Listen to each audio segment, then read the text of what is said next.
2026 বিশ্বকাপ আসরের 6টি ভয়ঙ্কর দল। Number 6, Portugal. ক্রিস্টিয়ানো রোনালদো আসছেন শেষ সুযোগ নিয়ে। যদি সব পরিকল্পনা মাঠে ঠিকঠাক নামানো যায়, তবে 2026 বিশ্বকাপে তারা বড়সড় অঘটন ঘটাতে পারে। Number 5, England. ইংল্যান্ড ফুটবল যেন এক আধুনিক যন্ত্র।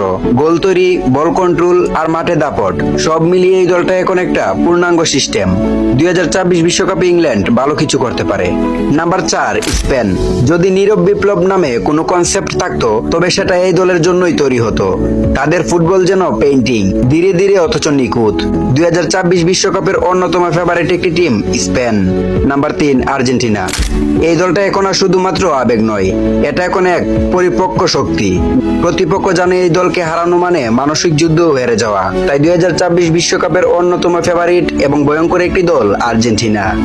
Number 2, France. ফ্রান্স ফুটবল মানে প্রাণঘাতী কম্বিনেশন। এই দলে রয়েছেন কিলিয়ান এমবাপ্পের মতো বিশ্বমানের তারকা খেলোয়াড়। 2026 বিশ্বকাপের ভয়ঙ্কর দলের মধ্যে অন্যতম একটি দল ফ্রান্স। Number 1, Brazil. আপনি হয়তো 1 নম্বরে ব্রাজিলের নামটি শুনে অবাক হচ্ছেন। তাহলে চলুন বিশ্লেষণ করা যাক। সর্বকালের সেরা ফুটবল টিম বলা হয় ব্রাজিলকে, যারা পৃথিবীর সবগুলো বিশ্বকাপ আসরে এককভাবে অংশগ্রহণ করেছেন। ব্রাজিলকে বর্তমানে নেতৃত্ব দিচ্ছেন বিশ্বের অন্যতম সেরা কোচ কার্লো আনচেলত্তি, যার দক্ষতা এবং শক্তি সম্পর্কে নতুন করে বলার কোনো কারণ নাই।